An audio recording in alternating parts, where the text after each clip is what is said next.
वैष्णवी हगवणे प्रकरणातील आरोपी सासू लता हगवणे आणि नणंद करिश्मा हगवणे यांचे मोबाईल्स अद्यापही हस्तगत न झाल्याने तपासात मोठा अडथळा निर्माण झालाय। आरोपी सासरा राजेंद्र हगवणे, दीर सुशील हगवणे आणि पती शशांक हगवणे यांच्या मोबाईलमध्ये महत्त्वाची माहिती मिळाल्याची माहिती सूत्रांनी दिली। मोबाईलमधील मिळालेल्या माहितीचं तांत्रिक विश्लेषण सुरू आहे। लता हगवणे आणि करिश्मा हगवणे यांच्या मोबाईलमध्येही अधिक माहिती असण्याची शक्यता वर्तवण्यात येते।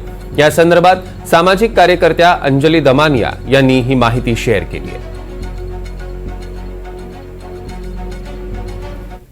तर विशेष पोलीस महानिरीक्षक जालिंदर सुपेकर यांना सरकारनं दणका दिलाय। वैष्णवीच्या आत्महत्या प्रकरणात मध्यस्थीच्या आरोपानंतर सुपेकरांकडून 3 तुरुंग विभागांचा अतिरिक्त कार्यभार काढून घेतलाय।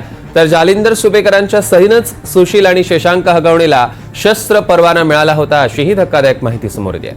वैष्णवीचा नवरा शशांक आणि दीर सुशील यांनी चुकीचे पत्ते देऊन शस्त्र परवाना मिळवल्याबद्दल शशांक हगवणे याच्या विरोधात वारजे तर सुशील हगवणे कोथरूड पोलीस ठाण्यात गुन्हा दाखल करण्यात आला।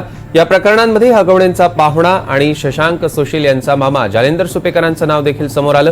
जेव्हा हगवणे बंधूंचे शस्त्र परवाने मंजूर झाले त्यावेळी त्यांचे मामा जालिंदर सुपेकर हे तत्कालीन अतिरिक्त पोलीस आयुक्त होते। पुणे पोलीस शहर दलामध्ये शस्त्र मिळण्यासाठी अर्ज दाखल केला, त्यावर देखील जालिंदर सुपेकरांची सही आहे। तर जालिंदर सुपेकरांवर पहिल्यांदा आरोप करणाऱ्या सामाजिक कार्यकर्त्या अंजली दमानिया आणि ठाकरे गटाचे आमदार अंबादास दानवे यांनी काय प्रतिक्रिया दिली आहे बघूया। शशांक आणि सुशील हगवणे यांना गन लायसन्स त्यांच्या मामांमुळे म्हणजे आयजी जालिंदर सुपेकर यांच्यामुळे मिळालं।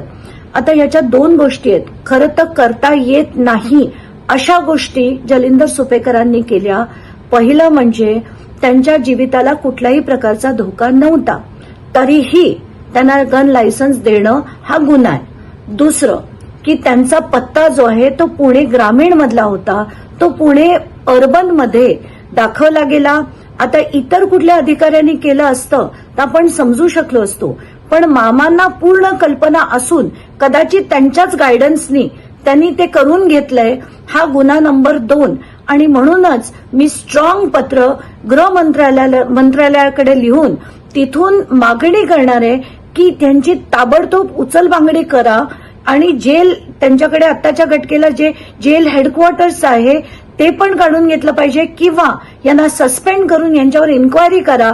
आणि अगदी अशोक सादरे प्रकरण असो, जेलचा स्कॅम असो, मी दिलेली ऑडिओ क्लिप असो किंवा आताचं हे प्रकरण असो, सगळ्याची चौकशी करून त्यांच्यावर योग्य ती कारवाई लवकरात लवकर झाली पाहिजे।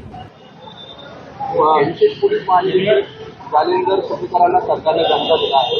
वैष्णवी आत्महत्येबद्दल बरेच आरोप झाले। हे फक्त चार्ज काढलेला आहे त्यांचा वेगवेगळ्या विभागाचा। मी म्हणतो त्यांना निलंबित केलं पाहिजे। त्यांच्या प्रेशरखाली त्या काळात पोलिसांनी काम केलेलं आहे, त्यांच्या प्रेशरखाली पोलीस काम करतात आणि म्हणून त्यांच्याकडून फक्त चार्ज काढून चालणार नाही, तर त्यांना निलंबित केलं पाहिजे, सेवेतून घरी बसवलं पाहिजे। तर रोहिणी खडसे यांनी जालिंदर सुपेकरांवर काय प्रतिक्रिया दिली आहे बघूया।